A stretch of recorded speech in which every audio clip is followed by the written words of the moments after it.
Ito ang Broad Streamcast Communicators, ang naiiba at kakaibang plataforma sa digital broadcast mula Luzon, Visayas, Mindanao hanggang sa iba't ibang dako ng mundo.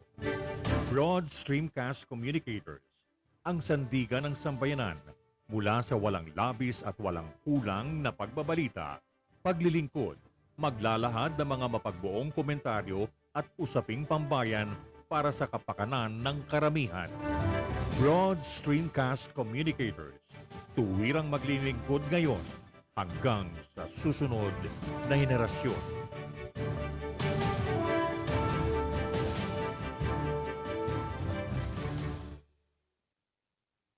Your Honor, please.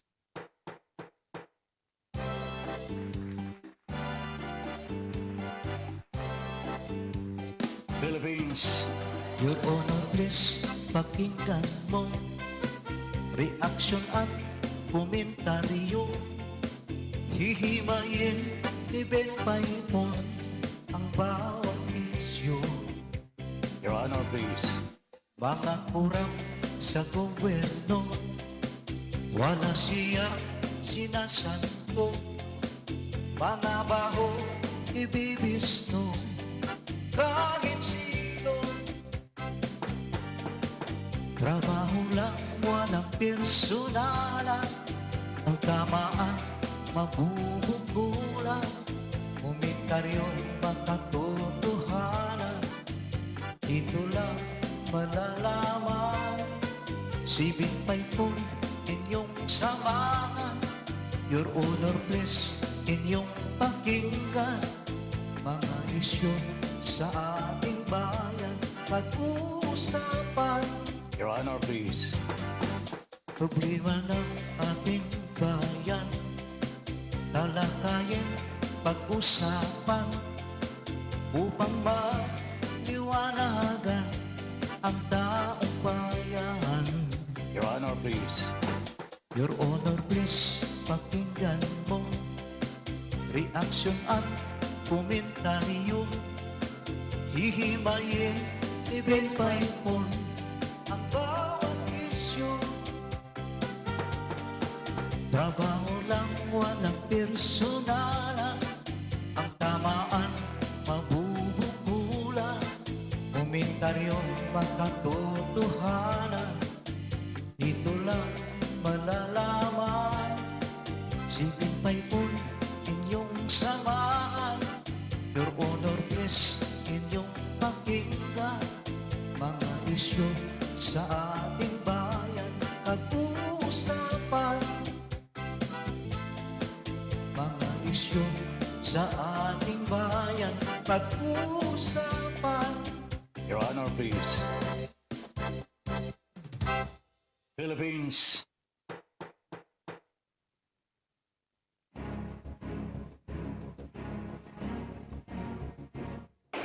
Magkaiba man ang ating pananaw, hindi tayo magkaaway kailanman. Sa dulo, makikita rin natin ang tulay na siyang daan tungo sa pagkakasundo, pagkakaisa, at kapayapaan. Your Honor, please. Ben Paipon, the bridge commentator and broadcaster on board. Your Honor, please. In defense of truth, justice, and freedom.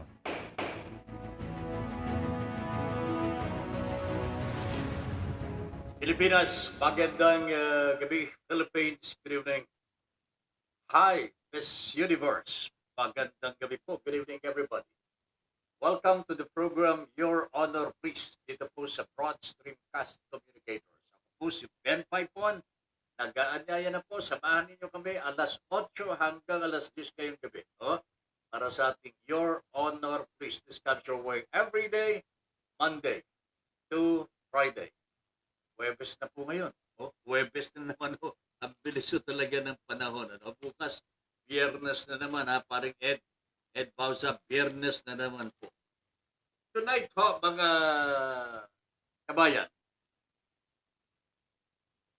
meron tayo mga issues na pag-uusapan.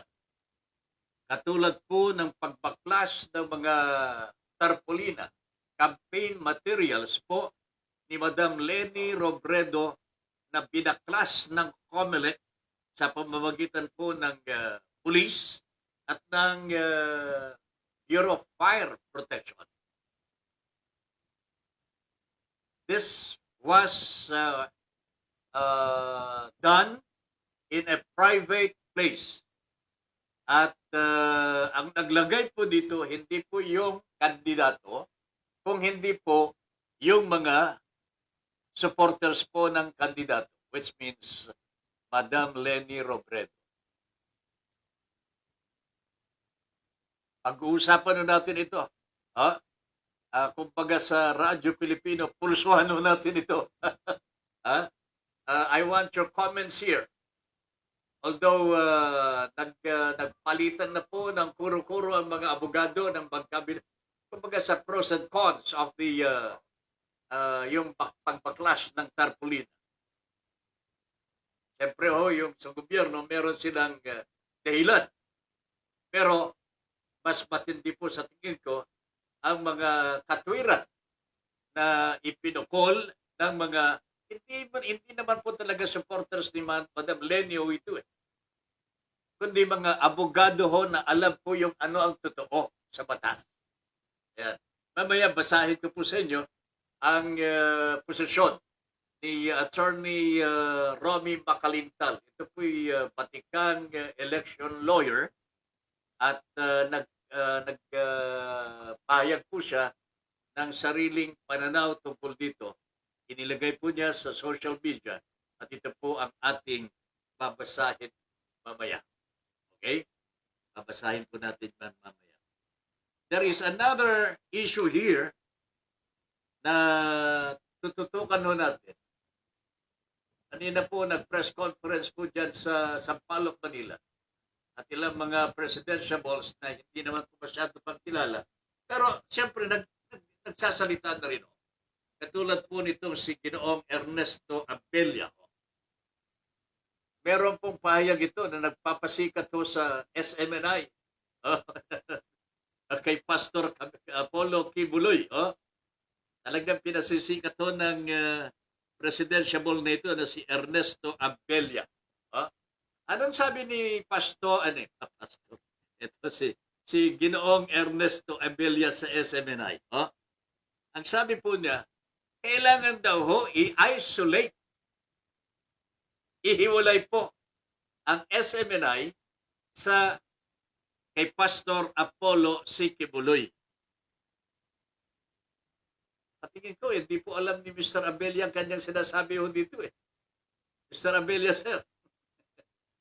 Kumandidato na lamang ho kayo, pero hindi nyo alam ang sinasabi po niyo. Paano pag-ihiwalayin? Ang iisang laman. SMNI is SMNI Kibuloy. SMNI is Kibuloy. And Kibuloy is SMNI. Pera ho ni Kibuloy yun Wala naman pong, pero ang ibang pera, wala naman pong gumawa po ng SMNI kung hindi po si Pastor Kibuloy. Sabi po ni Mr. Abel, hindi, meron naman pong korporasyon na yan Really? Parang hindi po taga-Pilipinas ito si Mr. Abella, no? Sino nga ba po yung mga nasa Board of Trustees? Hindi po ba mga tao din po ni Pastor Kibuloy? Siyempre, he cannot put his name all the time. Hindi naman po pwede Kibuloy dito, Kibuloy doon, Kibuloy lahat. Hindi po. Kanya nga ho yung kaso po niya sa Amerika. Hindi naman po direktamente kung hindi, sabit si Pastor Kibuloy. Because he cannot be all places all the time. Pero gumagalaw ang kanyang mga tauhan. Kanya po nadadamay po ito. Si Pastor Apollo Kibuloy.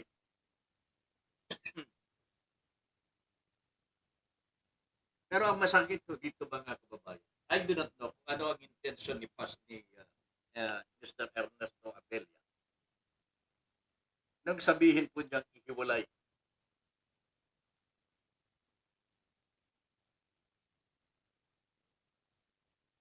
Paghiwalayin po ang SMNI at kay Pastor. Nakikita po, nararamdaman po ba niya threatened na po ang SMNI because of the various cases ni Pastor Kibuloy?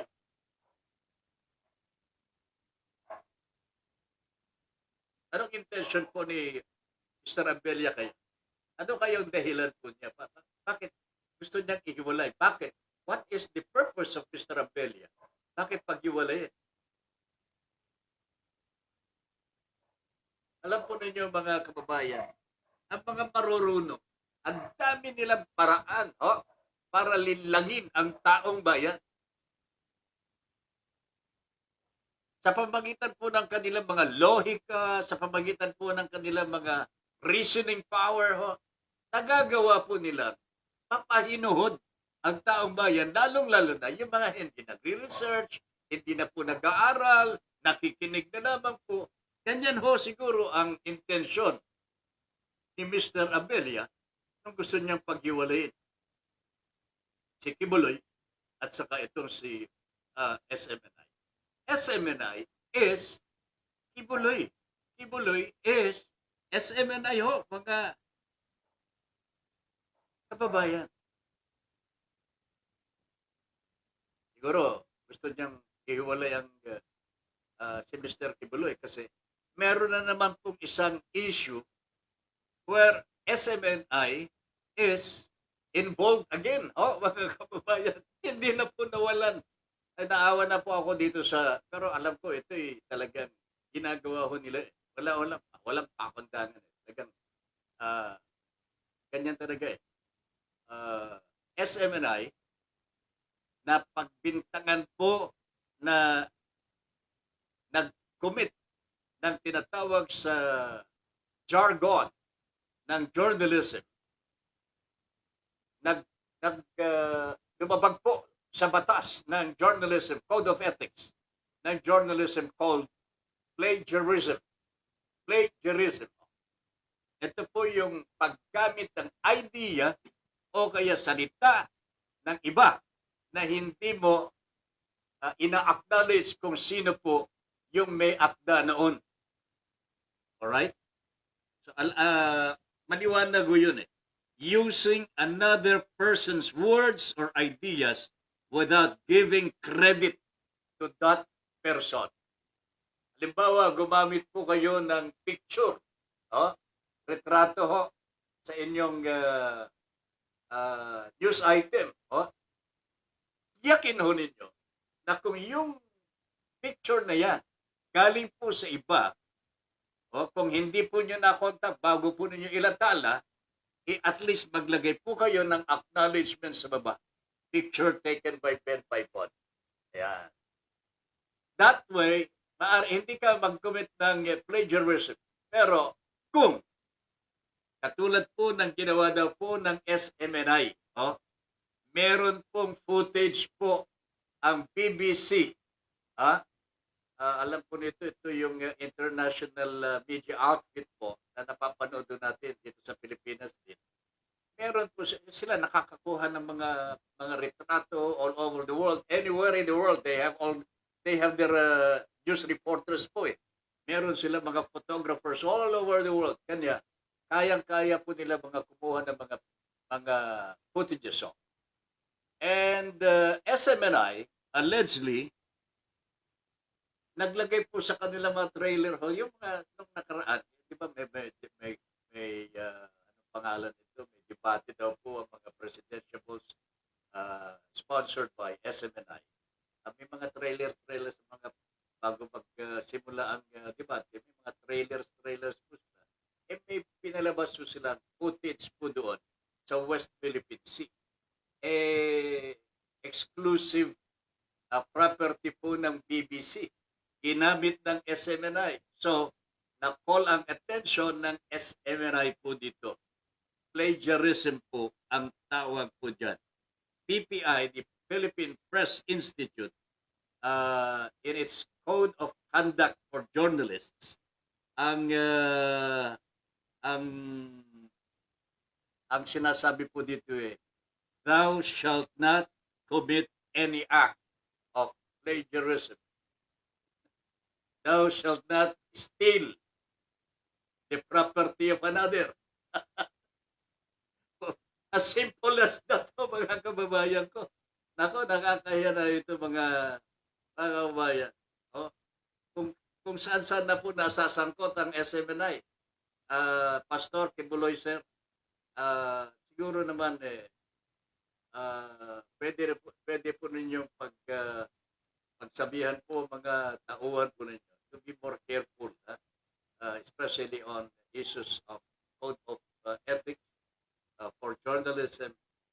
Napakahalaga po ito sa mga journalists. Maliban na lamang kung hindi po ninyo considered ang inyong mga sarili as journalists, kung hindi worshippers o workers ni Pastor Apollo Security. That's a different story, Pero if you consider yourselves as journalists already, in the world of journalism, in the world of the media, dapat to siguro tignan natin ang mga codes of conduct for journalists para hindi tayo mapapa.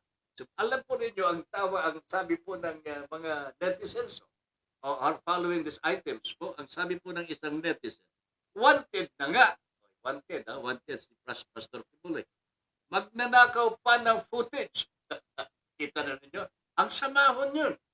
Ang sama po nun, mga kababayan. Even if you did not intentionally do it, ngayon lumalabas po parang ninakaw po ninyo yung footage.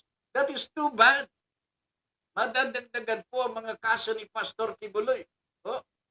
Alam po ninyo, marami na po siyang mananagutan sa Amerika.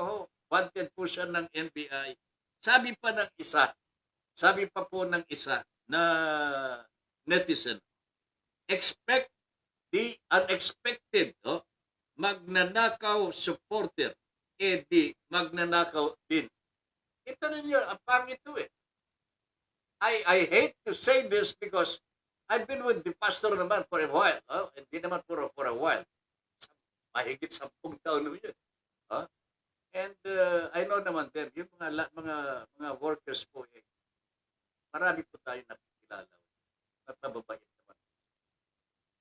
Kanya nga lamang po, hindi po nag-iingat. Hindi po hindi po natin pwede palalagpasin yung mga ganyan. Because nakakasira po Hindi lamang po kay pastor. Nakakasira sa SMNI mismo. Isipin mo ninyo, ang touring ngayon sa SMNI, magnanakaw ng footage.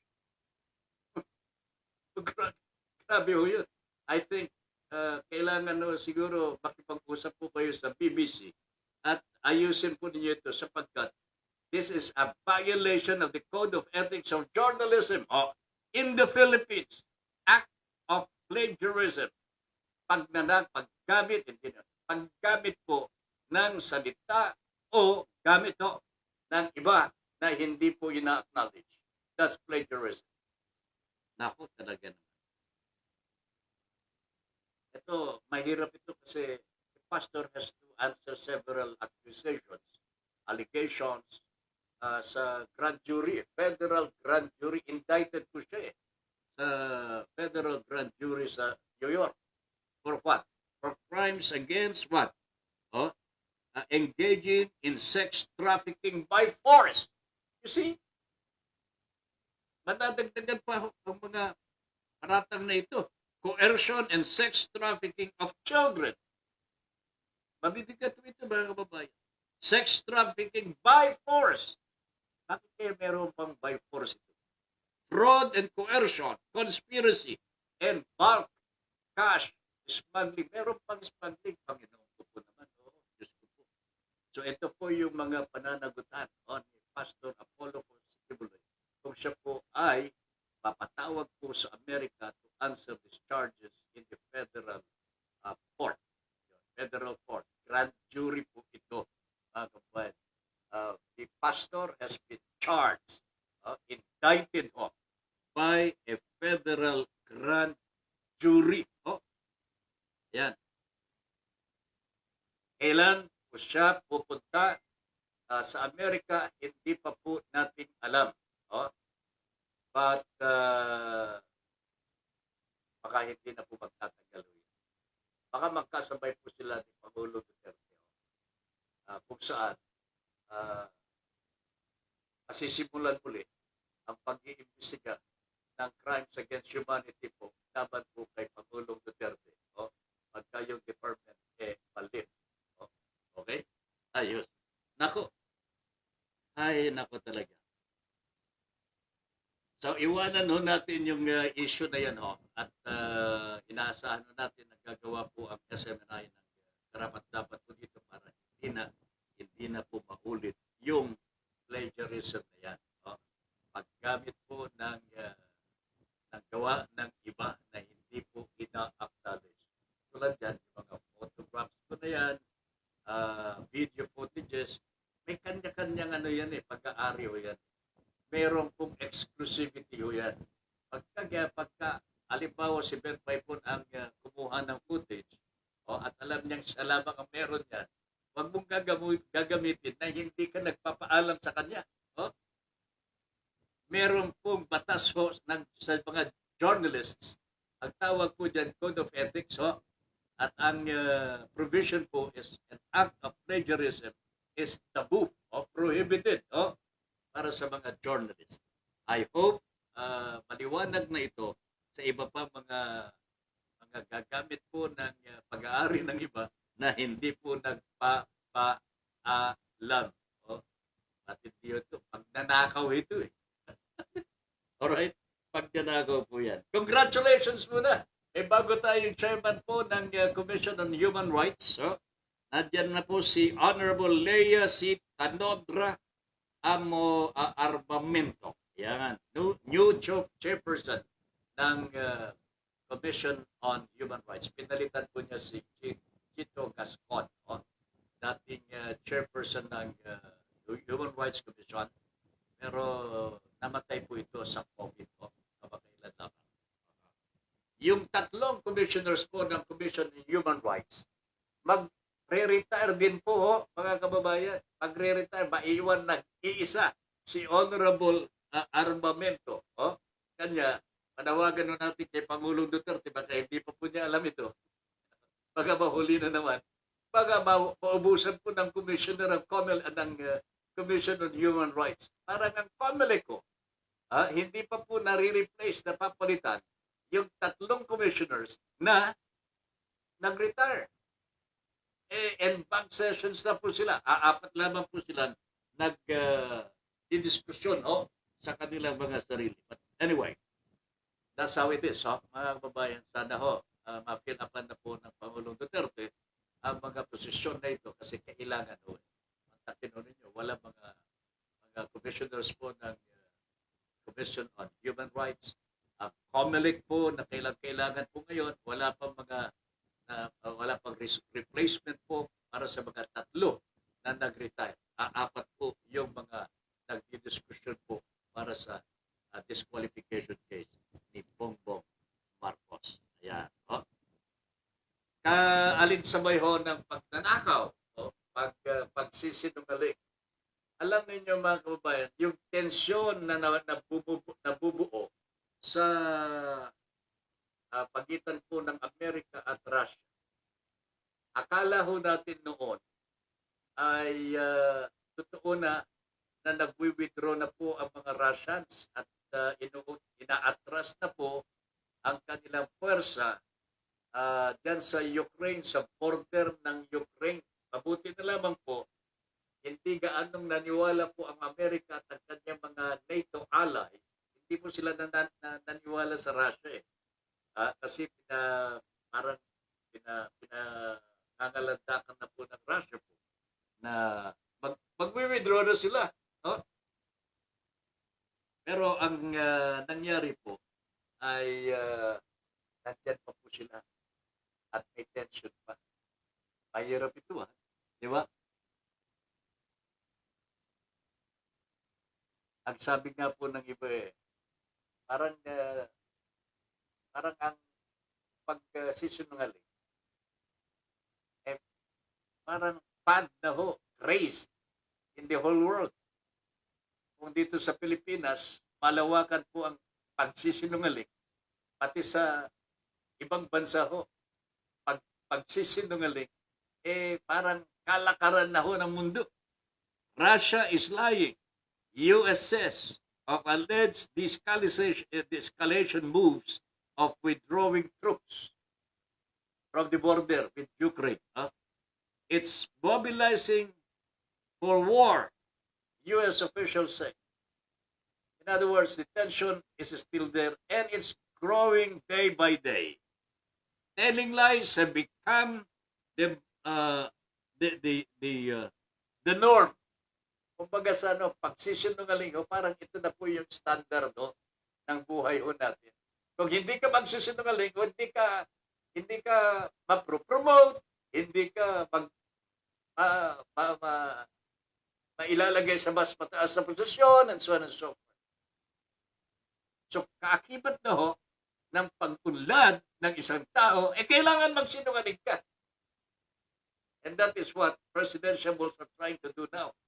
Yung mga kandidato natin ng pang-presidente, ako talaga naman nuknukan po ng kasinungalingan.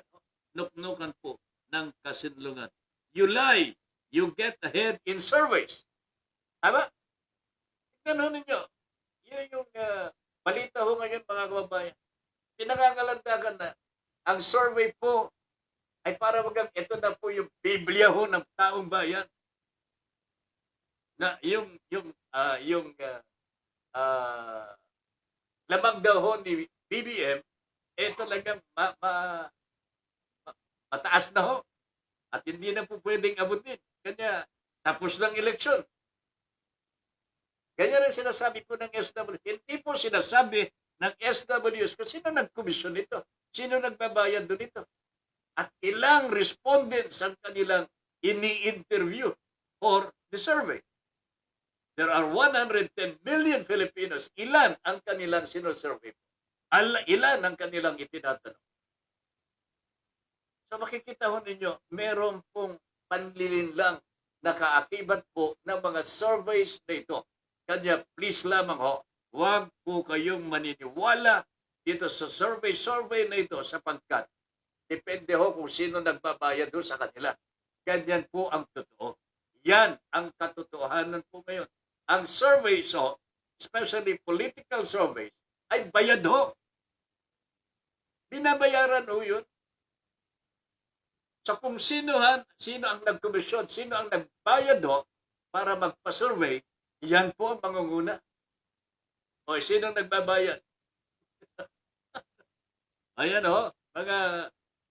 mga kabayan. Bago kayong maniniwala dito sa survey na ito, ang paniwalaan po ninyo, yung butuhan na mismo. Magsipag-sipag po tayo mga kababayan. Magsipag-sipag po tayo na huwag tayo makapaglagay ng isang pangulo na sinungaling, magdanakaw na, tamad. Ang buhay na ito. Ed Bausa, good evening, Taben. Watching na po, sabi ni Ed Bausa. Good, I'm very happy. Thank you very much. Ed Bausa, Mercy Ong, Ed and Eve M. Ramos are now watching with us. Okay, good evening. Eve Ramos, pleasant first day night. Sir Ben Paipon, Your Honor, please. Miss Universe, Ma'am Lynn. And to all BSC family. God bless us all po. Yan, sabi ni Ma'am Eve M. Ramos. Maraming salamat po, Ma'am Eve. Thank you very much. And good evening. Stay safe palagi. Stay safe palagi. At pati ang inyong pamilya dito po sa Pilipinas. Okay? Mercy Ong, good evening po, Kuya Ben, Paipon and Miss Universe. God bless po and stay safe. Yan, ingat po palagi. Watashua. Ayan, watching na rin po siya. Jomay Memar. Ganun din po, nag-watch na po siya. Angelica Paz. Ma'am Angelica, magandang gabi po sa inyo. Jomay Memar, Good evening po, Sir Ben, watching from Pasay City. Joel Lacandula. Good evening po, Sir Ben Paipon. At sa ating mga OFWs, mabuhay. O nga po, yung mga OFWs po natin, kung meron po kayong mga problema, ilapit po ninyo kaagad sa labor attaché po natin sa lugar kung saan po kayo nagtratrabaho. Kung hindi po kayo aasikasuhin, pwede po ninyo kaming subukan po dito sa ating programa at ilalapit po namin kayo sa mga kinaukulan dito sa Pilipinas. Pero kung pwede lamang kung may paraan kayo na mailapit po ang problema po ninyo sa mga opisyales po ng Department of Labor mismo sa lugar na kung saan kayo nagtratrabaho, gawin muna ninyo yan. Pagka wala silang gagawin, isumbong po nyo dito sa amin. Kami na po ang bahala ho sa inyo. Okay? Ganyan po ang gagawin natin para sa ating mga OFWs para tuloy-tuloy po ang ligaya. Ha? Joel Lacandula, good evening, Padre. Ha? Magandang gabi po. Parang nasobrahan na tayo sa batas. Kahit sa loob ng property, wala ka ng karapatan. Joel, ito, pag-uusapan natin ngayon. Ha? Ito yung ginawa po nila kay Lenny Robredo dyan sa Isabela po ba yun? Sa Isabela. Inside a private property. Pumasok ko ang mga tao ng Bureau of Fire Protection at ng police. At ibinaba po yung tarpaulino, binaklas, sinira. Under whose order? So, were these tarpaulins destroyed? COMELEC, the police, or the Bureau of Fire Protection? This is one case na dapat po talagang dalhin po sa hukuman para malaman ho natin mga kababayan. May pagkukulang po ba ang ating gobyerno? Meron po bang kinikilingan? Ang COMELEC patunay po ito eh. Mukhang ang COMELEC ay bias na May kinikilingan na ito eh. Sa disqualification case lamang po ni BBM, kitang-kita na po ang bias ng COMELEC. Pagkatapos ito, magbabaklas na sila ng mga campaign materials ng mga kumakandidato. Maliban po sa iisa lamang. Ay, nako, Panginoon ko po. Anong klase ito, mga kababayan? Mamaya, babasahin ko po sa inyo ang posisyon ni Romy Macalital. Alam ko po na meron pong kandidato si Romy Macalital. Pero ako'y naniniwala na si Attorney Macalital is for the truth. Sa totoo po siya. Kanya, I don't know kung Lenny Robredo is his candidate, but pabor po siya sa posisyon ni Lenny Robredo. Bakit naman po tinanggal ng COMELEC ang kanyang tarpaulina? Nasa pribadong lugar naman. Ayan. Mamaya, mo nga yung posisyon. Hindi ko alam eh. At posisyon ni Attorney Macalital. Okay? So, babasahin nyo natin yan mamaya. Maganda at mapagpalang gabi po sa inyong lahat sa BSC, Sir Ben Paipon. Your Honor, please. Ayan. Sabi po ni Ma'am Angelica, mabuhay po tayong lahat at patnubayan nawa tayo lagi ng buong may kapal. Ingat po lagi. Na naman po ito, Ma'am Angelica. 100 stars uli, ma'am. Talaga naman. Ano ba masasabi ko dito? Ma'am Angelica, thank you very much. Thank you very much.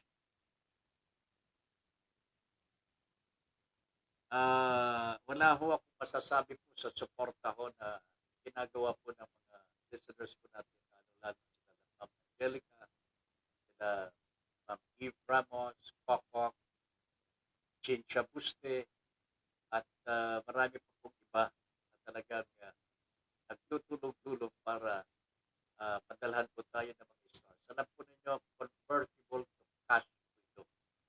And pinag-uusapan na po namin dito sa BSC kung paano ho gagamitin po ito para lalong madagdagan ang ginagawang paglilingkod bayan ng mga programa po ng Broad Streamcast Communicators. Kanya, Ma'am Angelica, Ma'am Eve, Chincha, Coco, and the rest of the listeners, mga avid fans ho natin, maraming salamat po.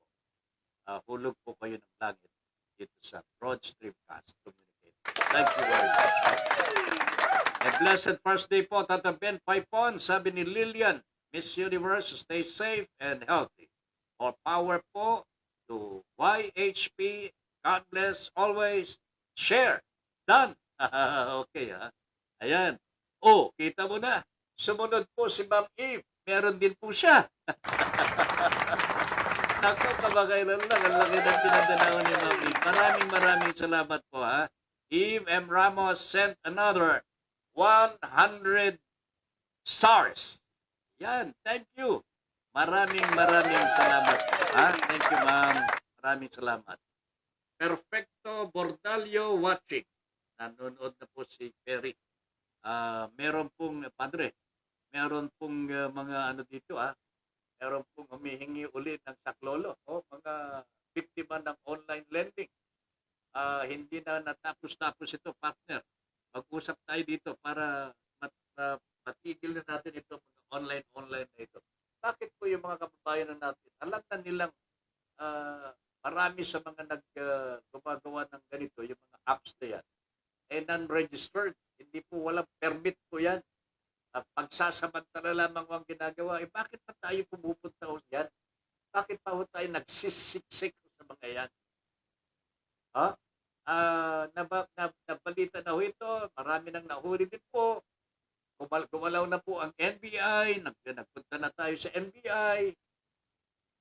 Gusto ko sana ho, kung pwede lamang, tigilan na ho natin. Tumulong na ho sa atin si Sherwin Gatchalian. Yun alam na alam ni Perry yan.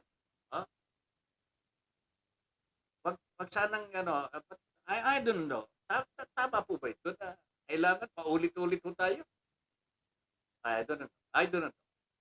Sana ho, matuto po tayo kung yung unang karanasan ho natin, hindi na nga po maganda at wala pang pagbabago, wag muna tayong pumasok sa ganyan.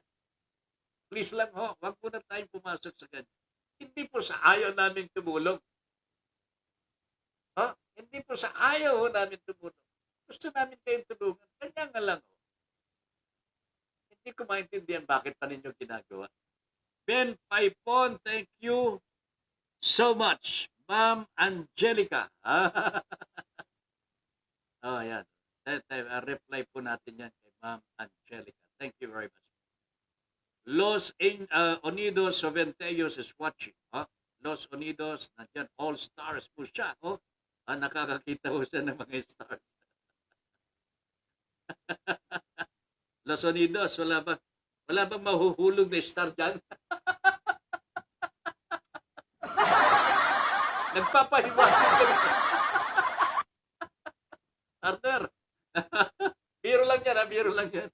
Pero sana may mahulog na star. Okay. Perfecto Tibor Delio, sir, may pa-virtual meeting ang NPC sa February 23. Sasali kami. Sige, please remind me, and I will put this on record. Sasali po ako. Okay? Pakiset mo lamang kung ano yung ano tawag nun. Yung Zoom. Kung ano man po yung aalalahanin na namin. Okay? So, Perry, just let me know. Tony Salao, family, magandang gabi po sa inyo, ma'am. Ma'am Jean, good evening po, and the family. Magandang gabi po kay Youth and kay Gino. Magandang gabi po sa inyo. Sana safe po tayo palagi. Okay? Josephine Roquero, Ma'am Josephine, matagal kitang namimiss. Ma'am Josephine, good evening po. Good evening. And stay safe po dyan, ha? Okay? Sandali lang, oh. Bakit nawala? Yan. Sandali lang, ha?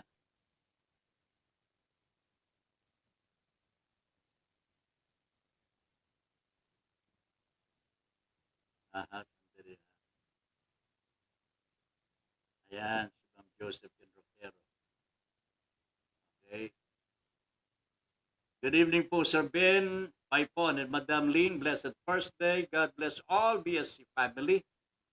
More power, Your Honor, please, and all viewers. God bless God first. Yan. Wow, ganda polo shirt po, sir. And this is, ito yung, ha? Ito yung for sale, for sale ng BSC na makakatulong sana sa pagpapagawa ho natin ng mga iba't ibang mga programa po dito sa BSC ho natin. So, para magkaroon po kayo ng souvenir sa Broad Streamcast Communicators. Kung gusto po ninyo na magkaroon ng kopya po nito, pwede po ninyo i-PM sa pamilya. Okay? Reglado. Mel Rodelio Militante is watching. Good evening, Mel. Magandang gabi. Josephine Roquero, good evening po.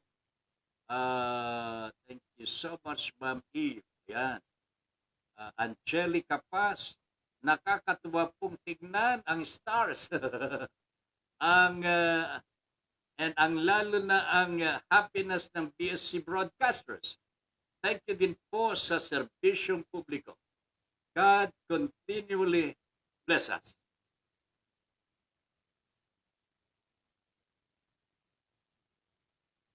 Alam po ninyo, Ma'am Angelica and Ma'am Eve and the rest, ang ginagawa po namin ngayon dito, ini-screenshot po ni Lynn ang lahat ng mga pinadadala po ninyo mga stars. And we publish this sa aming GC para for everybody for their information.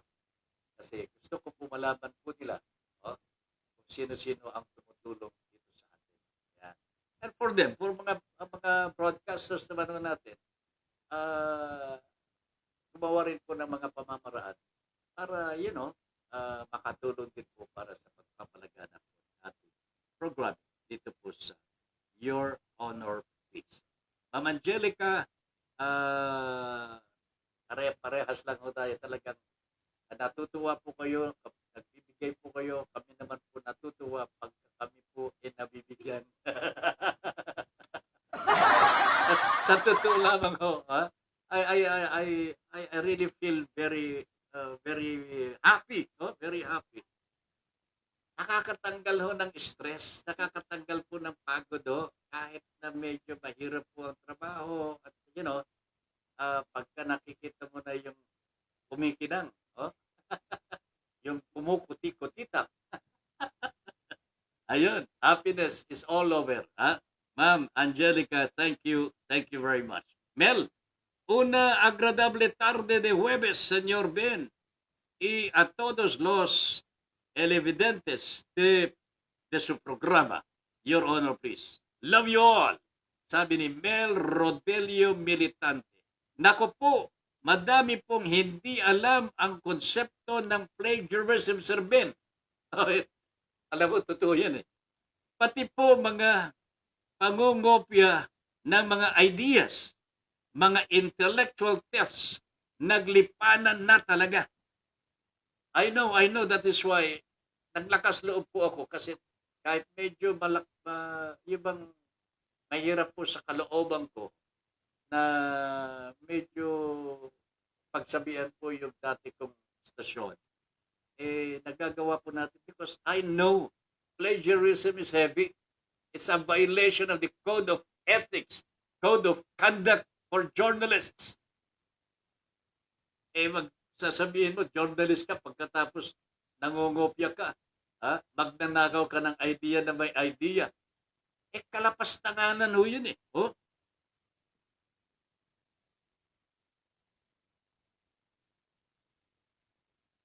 Yan ang problema ko ng mga broadcasters o mga kababayan. Pagka nahahatching ang announcer, wala akong gamot po yan. Nahatching hatching ako. Dati-rati na, nakokontrol ko yung hatching. Pero ngayon, hindi ko na nakokontrol eh. Pasensya na po ha. Okay. Para lang sumikat, kopya dito, kopya doon. Napakasama ho ito. Grab dito, grab doon. Tama po. Dapat may citation. Yung iba, mga need pa ng written consent. Lalo na po yung mga patented releases.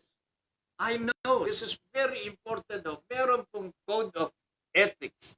Ang mga journalists, meron po. Sa Philippine Press Institute, Code of Ethics ang tawag dyan. We very well, yung pronounce po yung code na yan on plagiarism. Hindi ko nga maintindihan, mga kababayan, bakit hindi po alam ng SMNI na meron pong Code of Ethics for Journalism. Why did they do it? Bakit ho nila ginawa ito? Masama ho Masama po ito eh. Pagkatapos sabi ni yung presidential candidate Ernesto Abella, paghiwalay na lang ho natin si Kibuloy at SMNI. Bakit ho? Ninyo pa pinaghihiwalay. Pag-aari po ni Pastor Kibuloy ang sa SMNI eh. Pag-aari po ni Pastor Apollo Kibuloy ang SMNI. Hindi po pwedeng ibang may-ari niyan eh.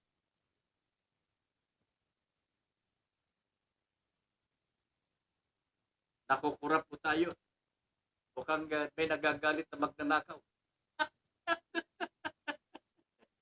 Hindi ako abogado, sabi ni Ed Bauza. Pero sa tingin ko, may pagkakamali ang mga operatiba ng COMELEC ng pagbabaklasin ng mga ito ang tarpaulin ni VP Leni na ikinabit o inilagay ng mga supporters nito sa isang pribadong lugar. Dapat almahan ng kampo ni VP Leni ang nangyari nito dahil mukhang may paglabag na dito ang COMELEC.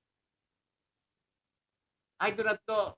Wala naman po maikatwiran po ang COMELEC kung hindi. Kapangyarihan daw po nila because they are the COMELEC.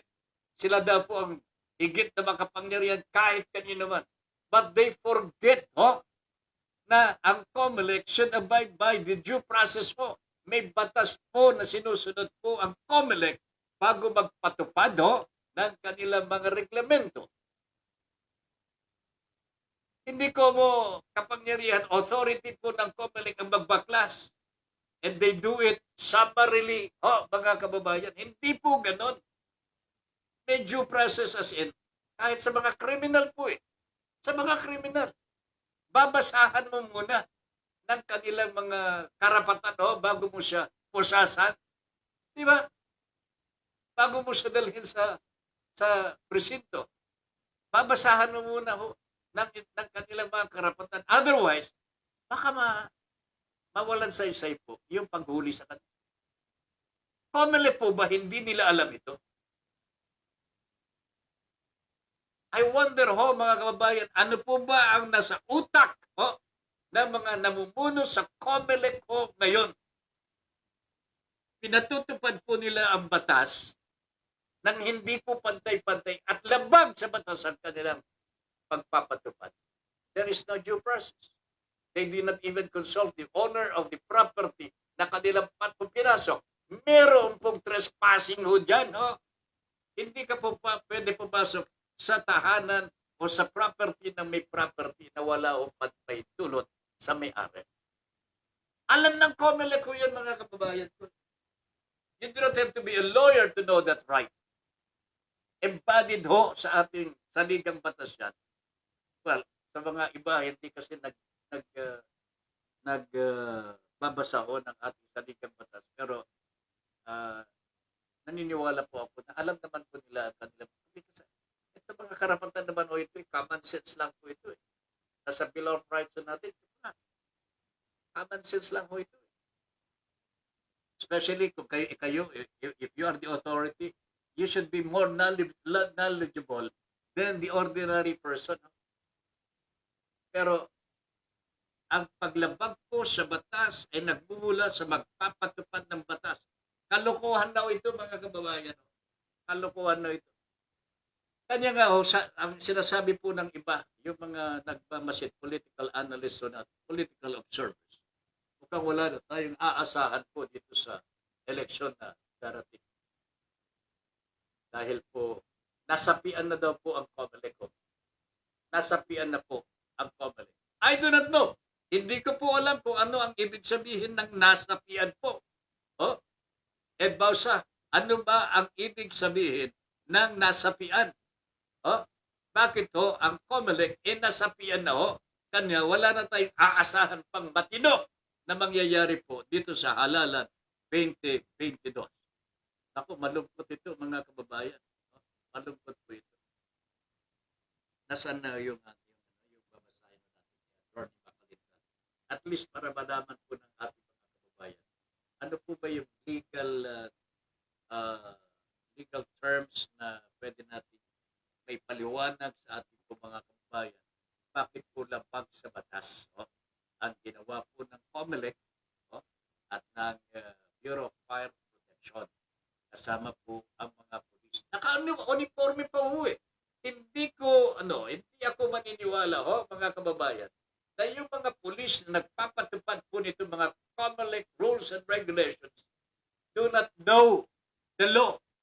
Hindi po ako naniniwala na yung mga pulis na yan, hindi nila alam kung ano ang nilalaman ng batas. Alam po nila pagka pumasok po sila sa isang pribadong pag-aari na walang pahintulot. Pumasok po. Walang warrant of arrest, walang search warrant, and so on and so forth. Pumasok po sila, walang kapahintulutan ng may-ari. Trespassing po yun. Mabigat po ang kaparusahan. Okay. Del Malayco, may sira ang ulo ni Kibuloy. Nelson Nagbayani is watching. Good evening. Chincha Buste. Oh, really, ma'am? Chincha. Meron na naman kumukuti-kutita. Thank you, ma'am. Thank you very much. Nagpadala po si Ma'am Chincha ng 100 stars. Masyado nang maliwanag ko dito sa aming kinalalagyan. 300 ng stars ito. Ma'am Chincha, thank you very much. Ma'am Angelica, Ma'am Eve, thank you very much. Chincha Buste is watching. Okay, ma'am, thank you very much. Okay, Willie Espiritu is also watching. Ayan, ang liwanag daw dito sa bahay po. Sabi ni Ma'am Chincha, you are welcome po, Sir Ben. Good evening po, good evening. Coco Giovanni Pinuela is watching. Good evening, sir. Okay. Los Unidos Joventeos, good evening po, Kaben. God bless. Naantay ko, Padre, na malaglago yung kumukutita. Angelica Paz, sa mga nangyayari sa buong mundo ngayon, naalaala ko po tuloy yung nabanggit sa isa sa paborito kong libro ng 1984 ni George Orwell. War is peace. Freedom is slavery. And ignorance is strength. Sandali lang.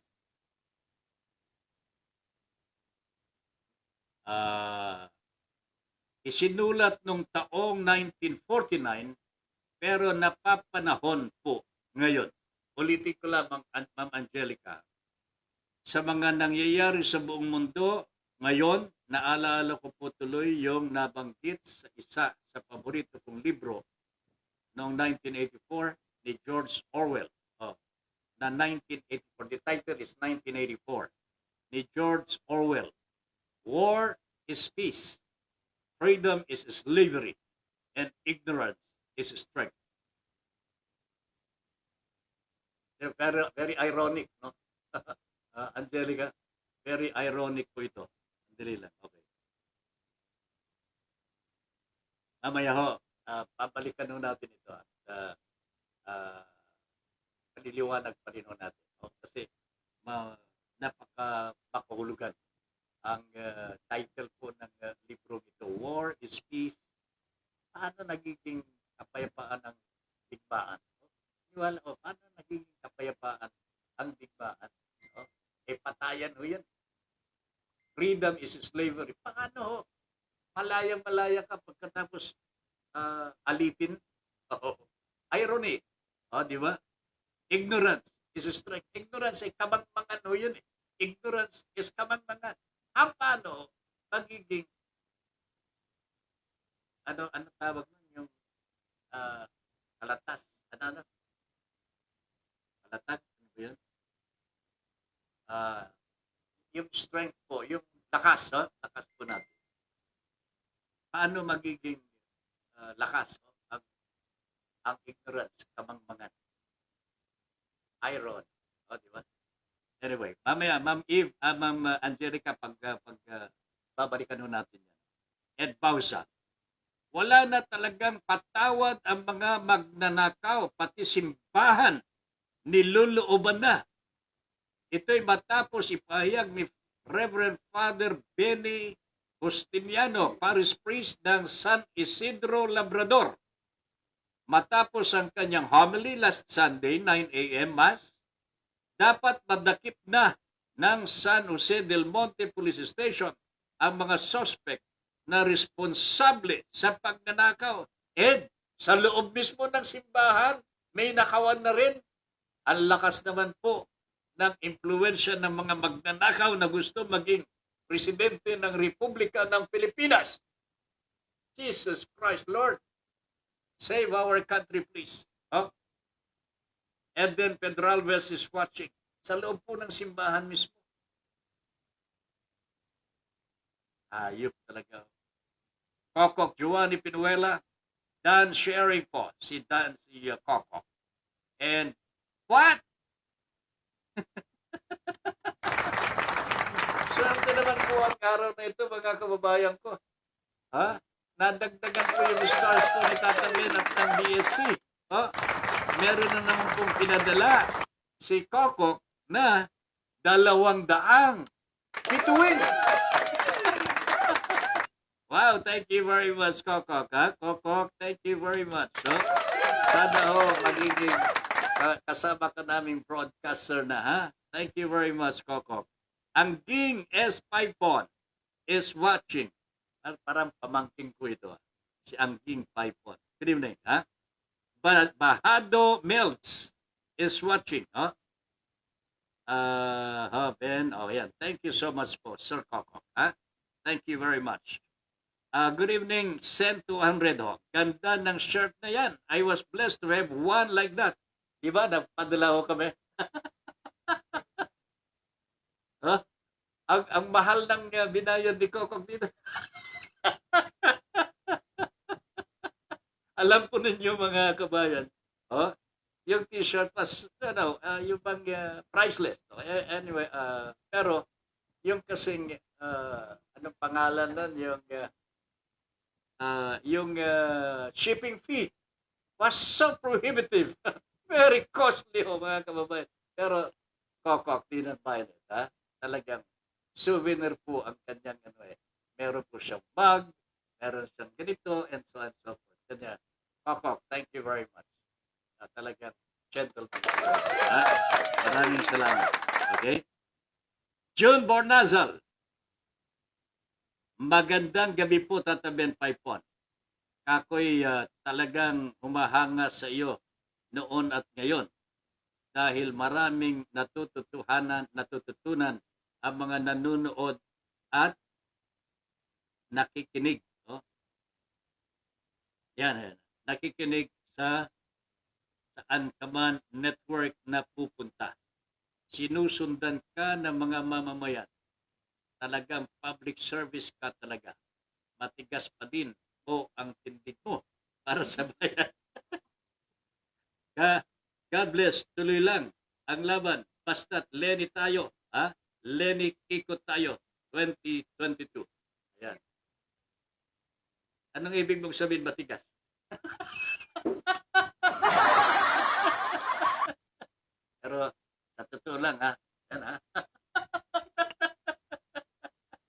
June, ikaw. May may pinagmamalaki ka pa ba? PM mo ako ha, pagka wala ka nang pinagmamalaki, i-PM mo ako, ibabahagi ko sa iyo sikreto ko. Alright? June Bornasol, matagal ko na po kasama ito. Marami, matagal na kasama po natin sa pamamahayag. Eve Ramos, great things start from small beginnings po, Sir Ben Paipon. Pag naipon po ang maliliit na stars at ang dadami po yan. At end, dadami po yan. Ganon po kalaki ang love namin sa inyo sa BSC. I know. Thank you very much talaga ho. Thank you very much. Sabi ko nga, no mountain starts as a mountain. It starts with a molehill. Di ba? Maalaala ko tuloy yung Smoky Mountain. Nandito ka pa ba nung araw, ho? If nandito ka pa bago ka pumunta sa China? Meron po mga nagtapon po ng basura ho, dyan sa Tondo area. Hindi po hinahakot. Hindi po nililinis. Unti-unting tumataas ho yung bundok ng basura hanggang sa tinawag na pong Smoky Mountain. That's how it started. The Smoky Mountain was started with a small piece of garbage. Pero tingnan ho ninyo, naging napakapangit ng tanaw. Pero itong stars po natin, mga kababayan, rest assured na pag yayamanin po namin ito at iingatan po namin, iipunin po namin at actually pinaglimitingan na po namin ito ng ating mga members of the board para mapag-aralan po mabuti paano ho gagamitin po for the platform ang mga stars na ito na ipinadadala po. Hindi po mapupunta sa akin personal. Yung mga pinadadala ko ninyo, I will not take this as a personal personal para sa akin. Hindi po. Ito po ay iipunin ho namin at pag-uusapan paano po gagawin para makatulong po sa mga watchers, mga viewers po ng BSC. Marami po tayong paglalaanan. Thank you very much para sa mga kababayan natin na nagsisikap po na makatulong din po sa ating mga layunin dito. This is the legacy of Tony. After all, ito na po yun. Nagbubunga na po ang panaginip po ni Tony Salaw, mga kababayan. Ito po talaga totoo sa totoo lamang. Ito po ang nasa isip po ni Tony nung araw pa. That is the reason why I joined this team. Kaya po ako nag-join kasi naintindihan ko po ang kanyang layunin. Masakit lang ko dito, bakit ako iniwanan? Salbahe talaga ito. Eve Ramos, ha? Thank you very much, Ma'am Eve. Good evening. Magandang gabi po. Ed Bauza, mukhang bias na nga ang pinaggagawa ng COMELEC. Wala pa namang eleksyon, pero nagpaparamdam na itong COMELEC na sa hindi balanseng pagtrato nila sa mga tumatakbong presidentiable. Mukhang may kinikilingan. Hindi po mukhang may kinikilingan, Ed. Talagang may kinikilingan na dito. May sapi nga may sapi. Mukhang may sapi talaga. Efren Ramos Abarientos, magandang gabi po, Tabin. Watching from Naga Bicol. Oy, kumusta, Efren? Kumusta si Ma'am Lenny ho dyan? Jean Salaw Esmilia. Oy, sila Ma'am Jean na ito. Send 50 stars. Oy!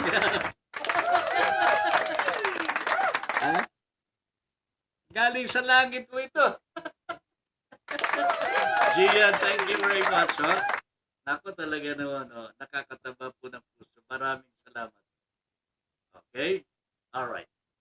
Ito babasahin ko po sa inyo yung position ni Attorney Macalintal, Romy Macalintal.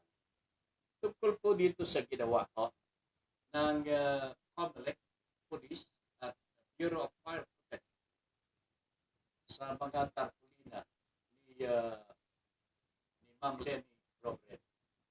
Pero bago po niyan, bago ko basahin ang position paper ni Robbie Macalintal, mag-break muna tayo sandali ho. Mag-break lang tayo sandali, makinig tayo dito sa ating station ID at tingnan natin yung ating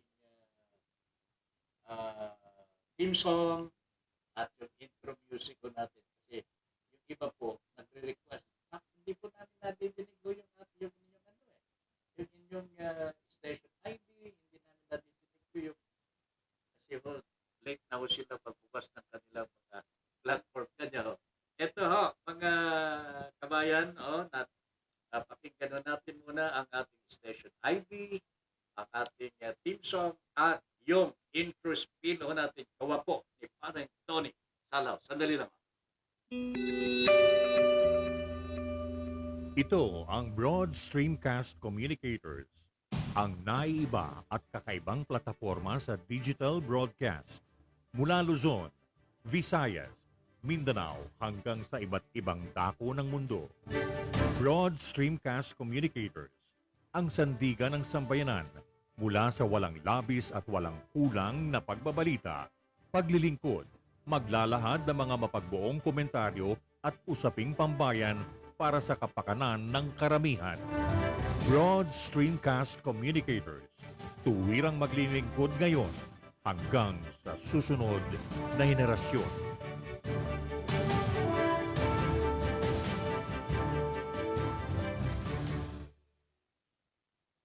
Your Honor, please.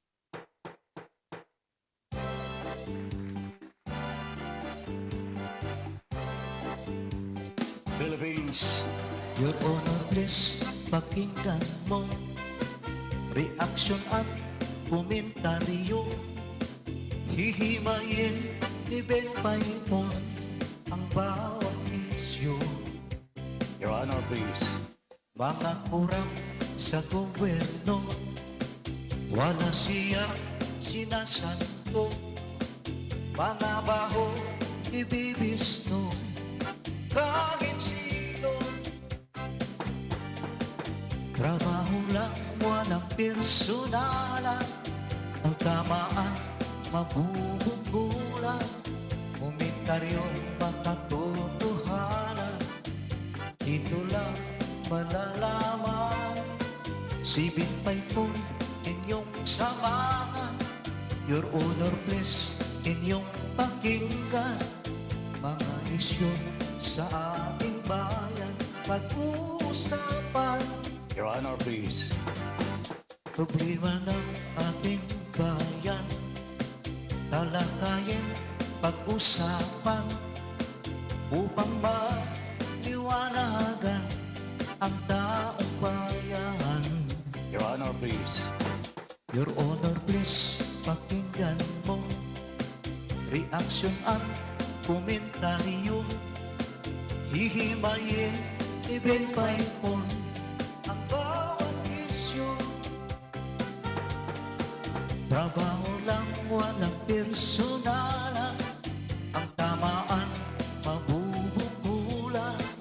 Komentaryo'y makatotohanan. Dito lang malalaman. Si Binpay po, inyong samahan. Your Honor, please, inyong pakinggan. Mga isyu sa ating bayan, pag-uusapan. Mga isyu sa ating bayan, pag-uusapan. Your Honor, please. Philippines,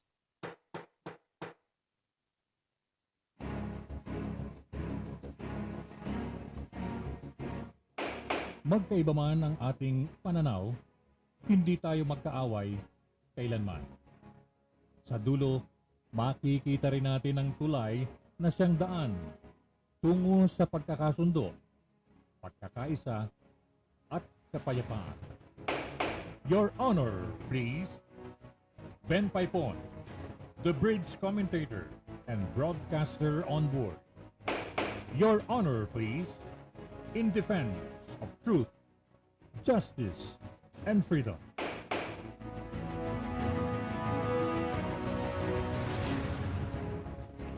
Alright, balik tayo mga kabayan. Dito sa ating Your Honor, please. Ito na po gagawin natin regular na every after 1 hour. Meron tayong station ID at meron tayong pagpapatugtog ng ating theme song. Gawa po ito ni Mr. Joey Ortiz. Parang Joey, magandang gabi sa iyo and to your family. Ito ho ang statement po ni Attorney Macalintal with reference to sa pagbaklas ho na ginawa ng pulis, PFP at ng COMELEC sa mga tarpaulina ni Ma'am Leni Robredo na nakalagay po sa pribadong lugar. Grabe talaga mga ito. The Commission on Elections, sabi po ni Attorney Macalintal, has no power to remove campaign materials posted by non-candidates on their private properties, even if such materials do not comply with the size prescribed by the COMELEC without notice and hearing or without giving them the opportunity to be heard. In other words, simple lamang ito mga kababayan. Wala po sa pribadong lugar, malaki po ang billboard mo or tarpaulina mo, walang pakialam ang gobyerno dyan. Pribadong lugar. Mababaklas mo lamang yan kung meron kang permisos may-ari. O kaya, ginamitan po ng authority, halimbawa di COMELEC, ng due process. Ano po yung due process? Kailangan may notice po yan. Nababaklasin mo. May hearing. Kailangan po meron kang ibibigay na oportunidad sa may-ari para mapakinggan mo siya. Kung wala ho yan, wala kang karapatan. Okay? Yan ang sinasabi po ni Atty. Macalintal.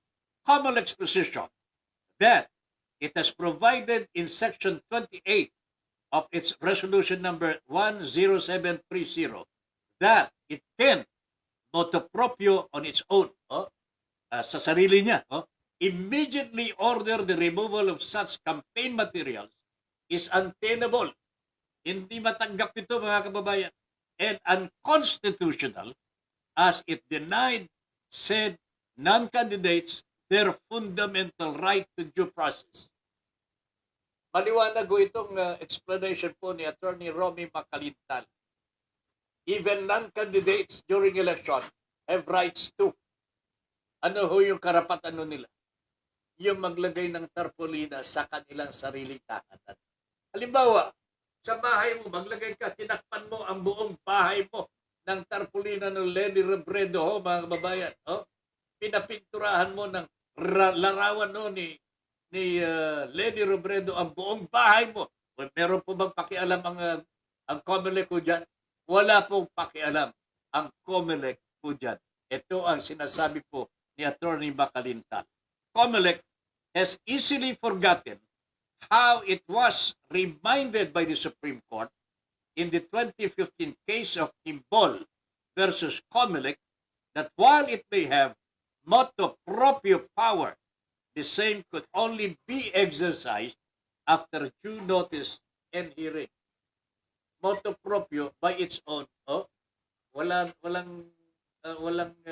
pagsasabihan, pwede po yun, kanya nga lang, kailangan magpaalam. Kailangan may due notice at pagdinig sa may-ari. Hindi po pwede karaka-raka. Pwede nga sila ma-charge po ng trespassing. Pumapasok po sila sa teritoryo pribadong pag-may-ari ng tao. The Supreme Court held that this motu proprio authority is always subject to the person's opportunity to be heard. Motu proprio yan, kailangan talagang nakakabit po doon yung tinatawag na pakinggan mo yung kabila. An essential element of procedural due process. In election cases, due process requirements are satisfied when the parties are afforded fair and reasonable opportunity to explain their side of the controversy at hand. Kahit ano man pong kaso ho, mga kababayan, kung hindi mo talaga bigyan ng pagkakataon ng bawat panig na magpaliwanag, yan ang tinatawag na may bias, may kinikilingan. Hmm? The said campaign materials are properties of the owners and they cannot be deprived of their constitutional right to use it without due process. So ultimately ho, mga kababayan, due process pa rin po ang isinaalang-alang dito. Hence, the COMELEC should immediately stop tearing down alleged oversized campaign materials posted on private properties with the consent of the owners who are non-candidates without notice and hearing. Furthermore, Section 9 of Republic Act number 9006 pertaining to the power of the COMELEC to regulate the posting of campaign materials only apply to candidates and political parties as held by the Supreme Court in the 2015 case of Diocese of Bacolod versus COMELEC.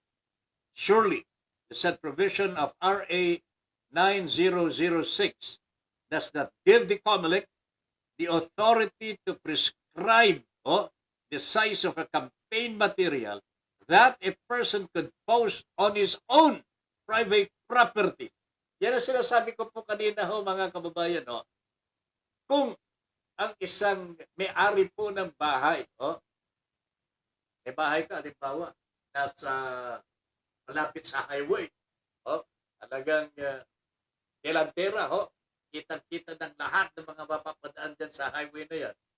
Gusto mong tumulong sa isang kandidato, di ba? Halimbawa, Leni Robredo ang gusto mong kandidato manalo, edi maglalagay ka ngayon. Hindi ka maglalagay ng tarpaulina.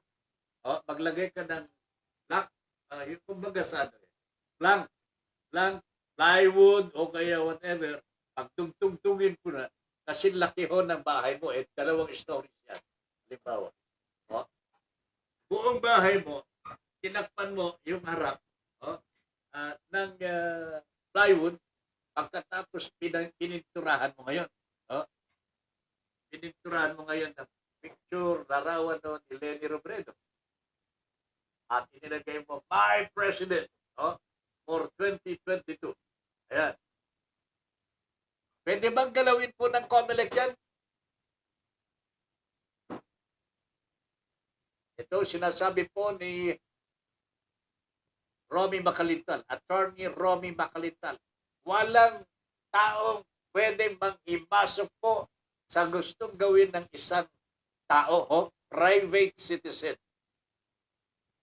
Maliban lang kung talagang sa tingin po ng batas, may nilabag, hindi pa rin po pwede na karaka-raka magtanggal ang mga authorities.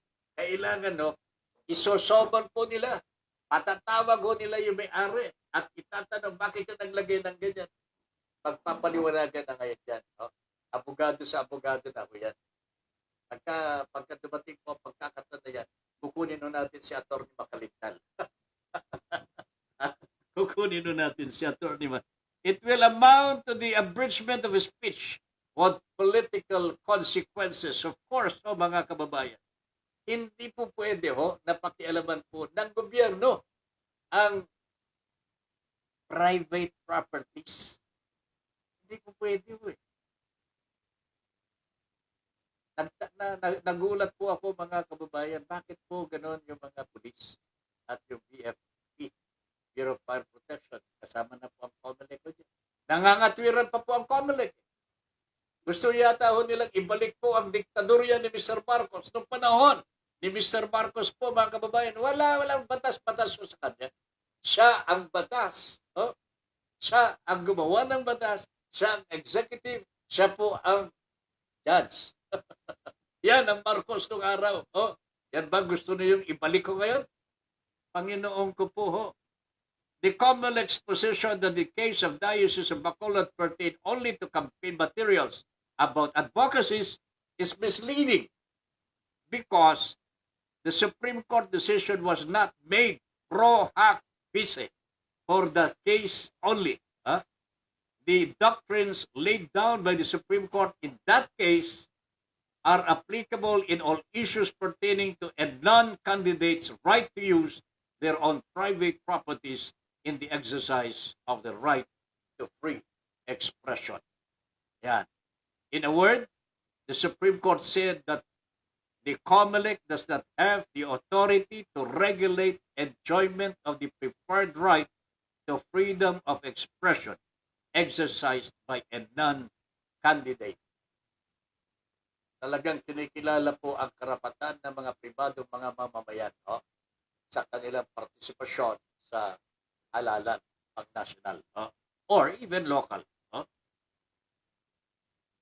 Hence, non-candidates may challenge, refuse, or should not allow anyone to remove their alleged oversized campaign materials posted on their own private properties without being given the opportunity to be heard, since the size of said posters does not at all affect any one's constitutional rights, nor does it endanger any state interest.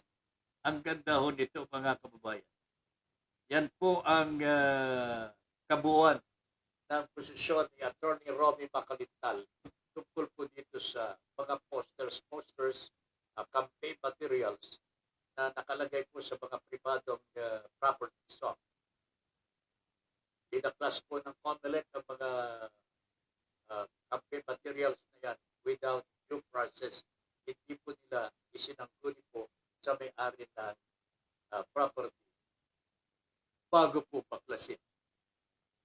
Masama po ito, mga unang-una, wala ho tayo sa diktadorya na ho eh.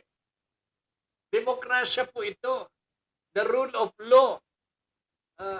Ito ho ang susundin ho natin, the rule of law. Ang sinasabi po ng batas ayon po kay Attorney Macalintal, kung sa private property nakalagay ang campaign material, oversized to, bago maklasin, kailangan po meron munang pag-uusap na gagawin ng may-ari at ng authorities. In that case, where the tarpaulins of Lenny Robredo were torn down, talagang binaklas, talagang pagpapakita po ng labis na kapangyarihan. That is what they call the arrogance of power, Ayan, Nagpapakita lamang po sila ng kanilang pagpiling sa ibang mga kandidato. Bakit? Hindi naman po nila binabaklas yung mga campaign materials po ng mga kalabang kandidato, mga kababayan. Baka mas malalaki pa po ang mga tarpulina nila eh. Ay, naku talaga. So that's about it mga kababayan, at I hope maliwanag po ang sinasaad po ng position po ni Attorney Romy Macalintal tungkol po dito sa mga campaign materials that are put in private properties. Tandaan po ninyo, wala pong karapatan ng COMELEC, neither the police, Bureau of Fire Protection, or any government agency for that matter, to interfere in your rights. Karapatan po ninyo bilang isang mamamayan, non-candidate, hindi po kayo kandidato. Pero meron kayong karapatan na ikampanya po ang inyong kandidato. And you can put your campaign materials sa loob ng inyong property. Wala hong ibang makakagalaw po dyan. Maliban na lamang po kung merong nakikita ng authorities, government authorities, pero bago nila may gagalawin po sa inyong property, ay magpaalam muna sila sa inyo. Kung hindi sila magpapaalam, meron silang kalalagyan. Always remember po, tapos na po ang diktadorya dito sa atin. Gusto ng iba maibalik ko ito pati yung mga magkakasama ho na talagang mga magnanakaw ho, mga sinungaling, mga tamad ho, nagsama-sama na ho at unity daw po sila. Pero ang kanilang pakay ho dito ultimately is not for the good of the country but for themselves. Ed Bausa, yes po, Taben, pinaklas ng magnanakaw yung donation box sa loob ng simbahan at pinasok pa ang opisina ng church kung saan natangay ang di pa mabatid na halaga ng salapi mula sa mga donation ng mga parishioners. Sana umaksyon dito ang mga otoridad ng Barangay Muzon, San Jose del Monte, Bulacan. Kilos, kilos, mga boss chief.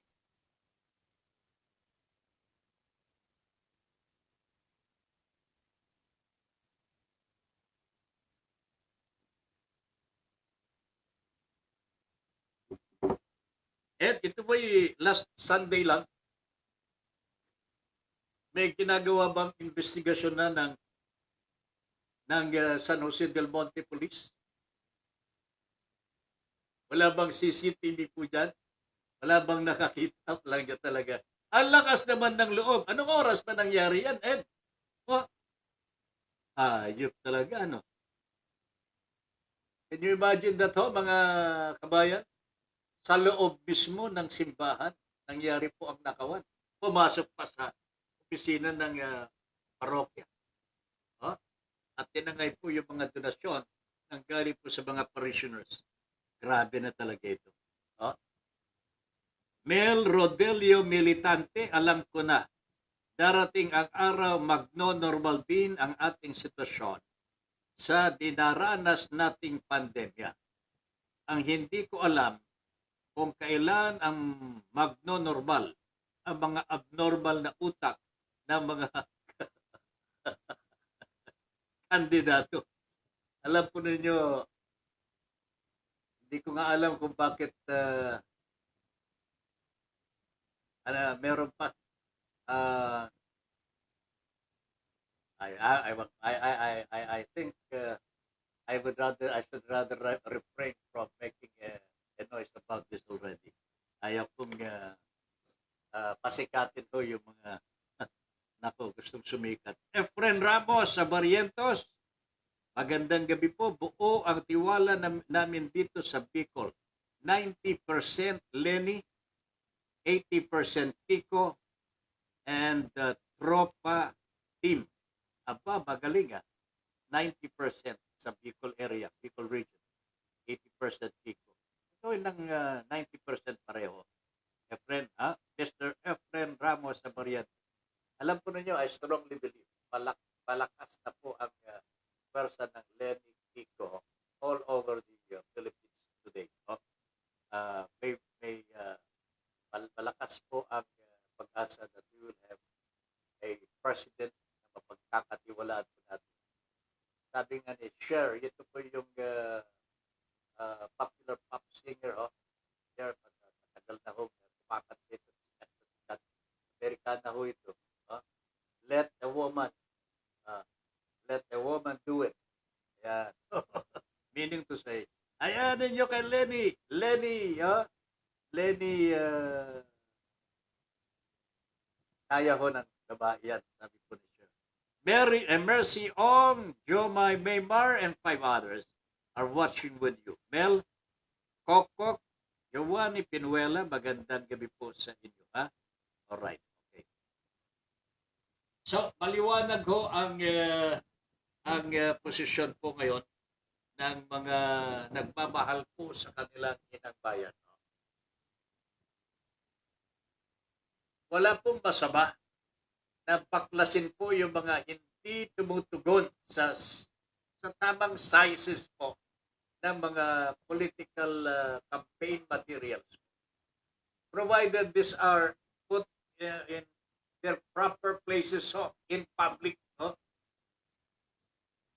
Pero kung sa pribadong property po nakalagay, kaingat naman po sana ang mga authorities sapagkat igalang po natin ang karapatan ng mga pribadong individual. Meron naman po karapatan po under the law ang mga private citizens to conduct their own business. Oh. Pwede ko silang maglagay ng kanilang mga campaign materials na naaayon sa kanilang kagustuhan. Oh. Hindi po kinakailangan sumunod sa campaign sizes ng COMELEC ang mga private citizens kung ang kanilang gagawin pong paraphernalia ay sa bahay nila o kaya sa private property po nila ilalagay.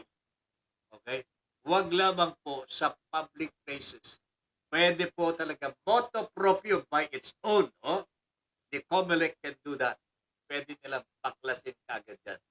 Pero huwag sa pribadong property. Paliwanag ko sa batas ko yan. Otherwise, kailangan po kausapin muna yung may-ari bago magpaklas. Well, that is what the law says. Kailangan there must be a hearing and due process must be observed. So, maliwanag ho yun, mga kababayan, pagka ang COMELEC o mga pulis ay papasukin po ang mga private properties ninyo, umangal ho kayo, magsumbong po kayo sa pulis. Pero ang mahirap po dito pulis din ho yung magbabaklas Sa kanina ho tayo magbabaklas. Walang magagawa ang barangay Tano doon dito. Wala na talaga. Bausa, kanino kami magsusumbong? Siguro kay Paring Tisoy. Paring Tisoy, gumising ka na. Ayan, si Paring Jimmy Tuplano, kumusta ka na dyan, partner? Sana nasa mabuting kalagayan ka at nasa healthy situation. Efren Ramos, Abarientos, buo ang tiwala namin dito sa Bicol. 90% Lenny, 80% Kiko, and Tropa Team. Ayan, thank you very much po dyan. Okay? Alam niyo mga kababayan, merong message po dito galing po kay Presidential Ping Lacson. Meron siyang paala-ala ho dito. Dapat po dapat po daw ang mga kandidato ho natin ay merong tinatawag na moral ascendancy.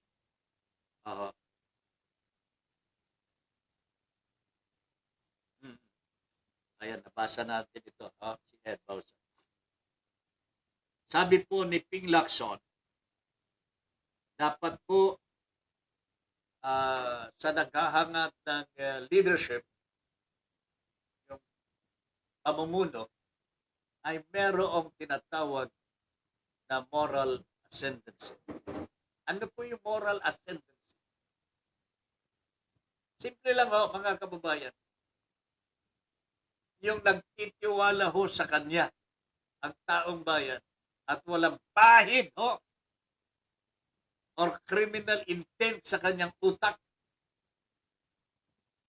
o kaya hindi pa po nakakagawa ng anumang krimen na may pananagutan sa batas. Yan po ang moral ascendancy. In other words po, if you have no moral ascendancy, wala rin pong leadership po yan. Walang susunod sa iyo. You cannot preach what you do not have or you do not practice. I think this is not only good for priests. Kasi ito yung you cannot preach what you do not have. Ito yung para sa mga pare na sa pulpito. Nagsesermon sila.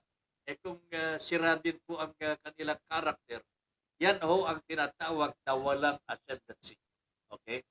Pero wala naman po tayong nakikita pang mga parian, mga pare, na nawawala na po ng moral ascendancy. It is more of the political officials ang talagang nauubusan po ng moral ascendancy.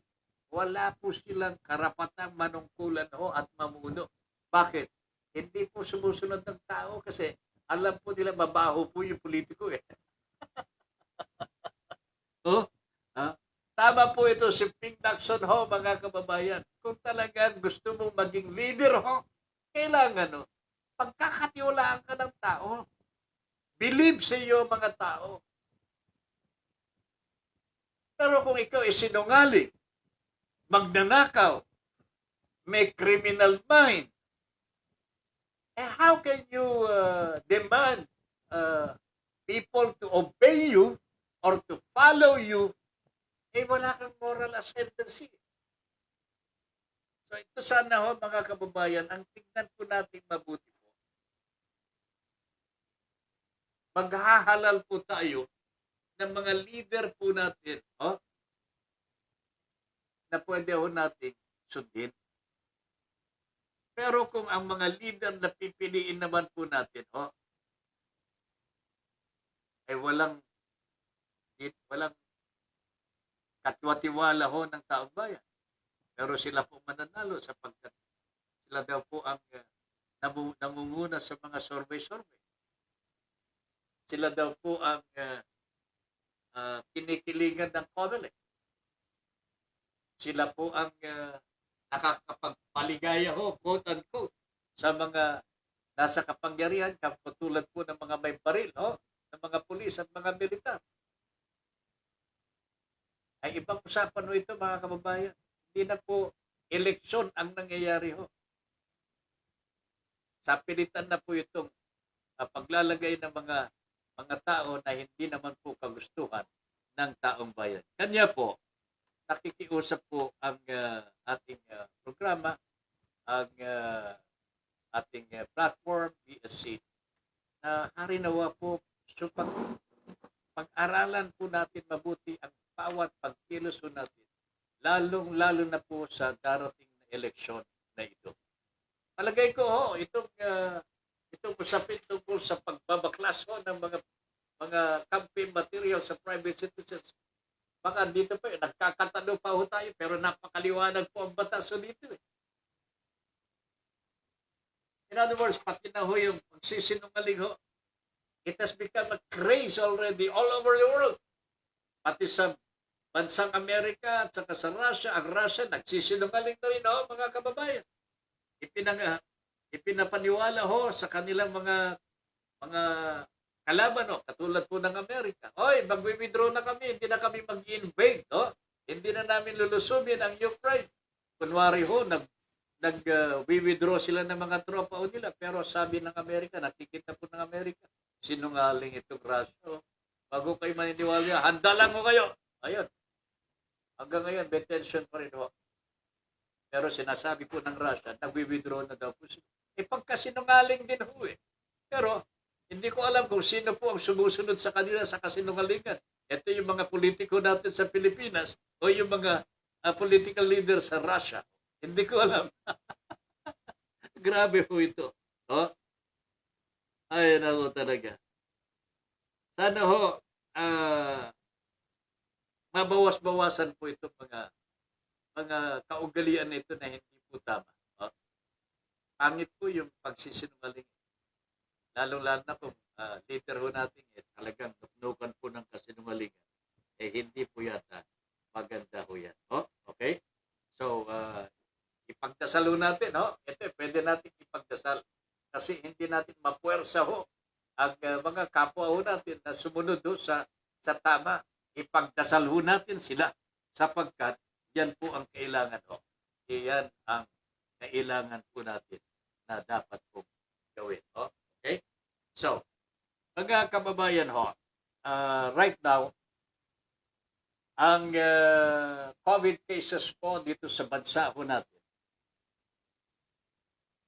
mukhang na-reach na po natin, sabi po ng DOH, na-reach na po natin yung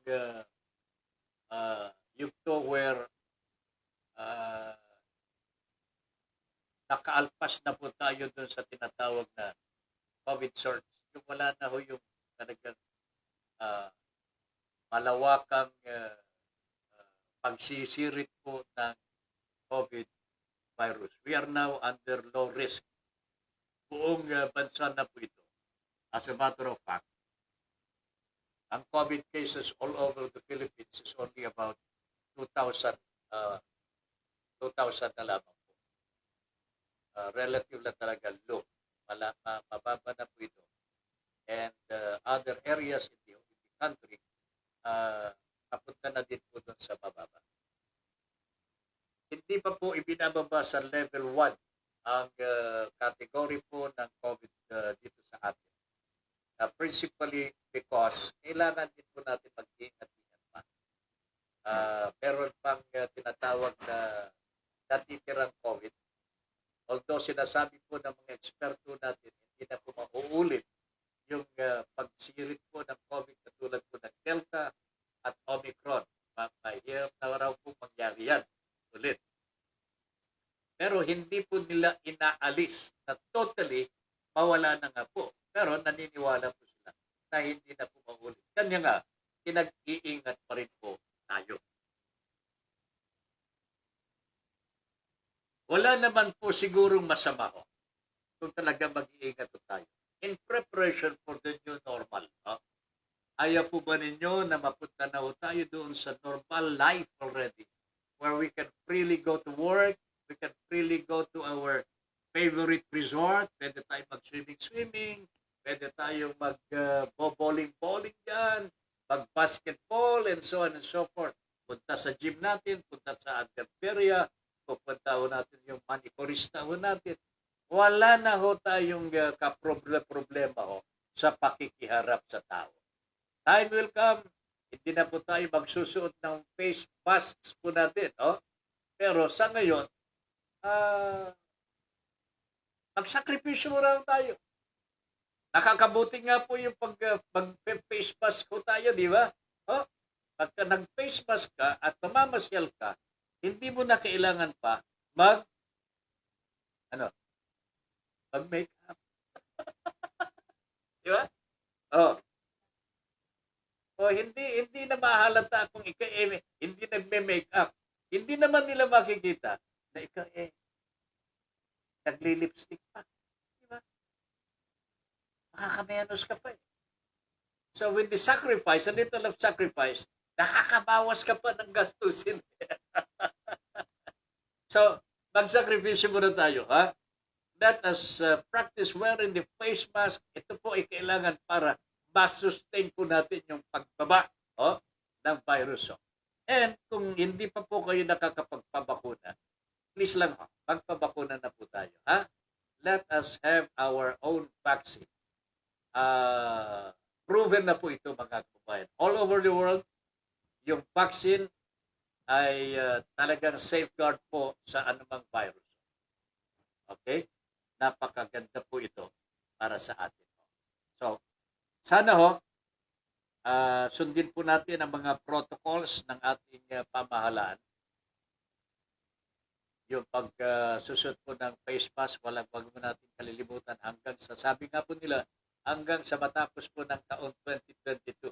Medyo matagal-tagal ho ito, pero kung ito po ay makabubuti po sa kalusugan po ng bawat Pilipino, ay bakit hindi? Sabi ko nga po, makakabawas po nga tayo makakabawas po tayo sa gagastusin po natin. Okay? Mel, alam ko na darating ang araw, magno-normal din ang ating sitwasyon sa dinaranas nating pandemya. Ang hindi ko lang alam kung kailan magno-normal ang mga abnormal na utak ng mga kandidato. Ipagdasal mo na lamang, Padre. Ha? Ipagdasal mo yung kanilang, ang kanilang kabutihan. Jerry Arroyo Acuno is watching, Padre. Kumusta ka na dyan? Kumusta ang pigsa? Watching Issue ng Bayan, Jerry Acuno. Ayan, si paring Jerry Acuno. Watch Issue ng Bayan. Eden Pedralves is watching. Good evening, classmate. Watching po. Ayan. Yan si Eden Pedralves ng Tugigaraw, Cagayan. Alright. Nagmamakaawa na po yung executive ng Parmaliho, si Lincoln Ong. kasi po nasa Pasay City Jail po siya. Mukhang nahihirapan na po siya. Ay, alam naman po ninyo, mga insecure, mga mayayaman, na sanay po sa ginhawa, sanay po sa lakwatsa, and so on and so forth. Eh ngayon biglang napunta sa biitan, sa kulungan, sa kalabuso, mga kababayan. Pasay City Jail pa naman. Hindi ko nga alam kung medyo orderly na po dyan. Nung araw talagang napakadugyutin ang Pasay. I hope it is not true anymore today. Kaya siguro ayaw na po ni Lincoln ang Pasay City Jail dahil hirap na po siya. Pero walang magagawa sapagkat batas ho itong nilalabago nila eh. Batas ho ito mga kababayan. Meron pang ibang mga insect na nandyan. Hindi po makakawala ho yun. Ang problema lamang mga kababayan, hindi ko rin maintindihan. Ano na po ang nangyari sa anong pangalan nun? Yung recommendation ng Senate Blue Ribbon Committee na kasuhan si dapat kasamang kasuhan po ito si Pangulong Duterte and other government officials kaugnay po dito sa Farmers. Kaya hindi po napipirmahan ng ibang mga senador ay kasi sangkot si Digong. Hindi ko maintindihan bakit pinagtatanggol pa ito eh. Kitang-kita naman po ang kanyang pagtatanggol sa mga Chekwa noong panahon na iniimbestigahan po ng Senate Blue Ribbon Committee ang Parmali issue. Yung mga senador, ay nako, 8 lamang yata ang pumirma sa recommendation ni Senate Blue Ribbon Committee Chair Richard Gordon. Kanya hindi natin malaman po, patutuloy po kaya ang paghahay ng kaso laban dito sa mga executives ng family, some government officials, including the President. Pagka hindi po napirmahan ng 11 senador, hindi po madadala po sa plenary session ng Senado, kanya, hindi ko maintindihan kung matutuloy po ba ito sa ombudsman. Magkakaroon pa kaya ng kaso sa mga korte na dapat mag-imbestiga dito. Ito ang problema natin. Imbestiga ng imbestiga. Pagkatapos datong huli, pagka magpipirmahan na, ala na gusto pumirma. Bakit? Political concession. Yung iba, ayaw nilang masaktan si Pangulong Duterte. Ayaw nilang mawala ang suporta ng Pangulong Duterte. Ito paliwanag mga kababayan, na ang mga politiko natin talagang namumulitika. Politiko nga naman namumulitika. But that is why dapat dito tayo magiging aware po, mga kababayan, sa karakter ng ating mga ihahalal. Totoo po ba na sila po ay seryoso laban sa corruption? Di ba? Totoo po ba na seryoso po sila na itong taong ito hindi magsasamantala, na sila po ay maglilingkod sa taong bayan? Ito si BBM mga kababayan, alam po ba ninyo, nung una, sabi niya, hindi ko papayagan na masa publiko ang aking SALN, Statement of Assets, Liabilities, and Net Worth. Ayaw niyang masa publiko ito. Ngayon, gusto na raw niya, pero may pasubali pa rin. Pero ibibigay pa rin po niya sa ombudsman. Of course, nandyan yun. Pero, dapat po sabihin ni BBM kung talagang makatotohanan po at honest to goodness, gusto niyang isa publiko ang kanyang SALN. Dapat manindigan na siya ngayon. Ilalabas ko po, ibibigay ko sa publiko ang aking SALN. Otherwise, magsisinungaling na naman ito, mga kababayan. Lililamin na naman po tayo dito. Nakakaawa po ang taong bayan. Palagi na naman po nalililang. Pinapaniwala, eto, pagkatapos datong ulit, hindi naman pala gagawin. Dapat panindigan na. Di ba? Alright, Ngayon Wala na tayong oras po sa kabuuan na naman ng ating programa, Your Honor Peace. Again, I thank all our star givers. Talagang nakakatuwa po ang kanilang suporta sa ating platform, Broad Streamcast Communicators. Ma'am Eve, thank you very much. Ma'am Angelica, Cynthia, Coco, at iba pa mga nag-send po ng kanilang mga stars. Thank you very much. Palain po tayo ng ating Panginoong Diyos. And stay safe always. At kung pwede lamang po sa mga kababayan natin na ngayon lamang po nanood at hindi po naglalagyan follow, pwede po ba i-follow po ninyo ang ating programa at ang ating page para mapanood din po ng iba nating mga kababayan ang mga programa po na napapanood dito sa Broad Streamcast Communicators. Okay? Like, share, and follow our page. Broad Streamcast Communicators. Okay? So, salamat po sa inyong lahat. Ben Paipon po, nagsasabing thank you very much for allowing us into your homes and for giving us the privilege to be of service to you. Good night, everybody. Inyong natunghayan ang makabuluhang pagtalakay sa mga isyong napapanahon. Hanggang sa muli, dito pa rin sa Broad Streamcast Communicators. Para sa malayang pamamahayag. Your Honor, please. Maraming salamat po.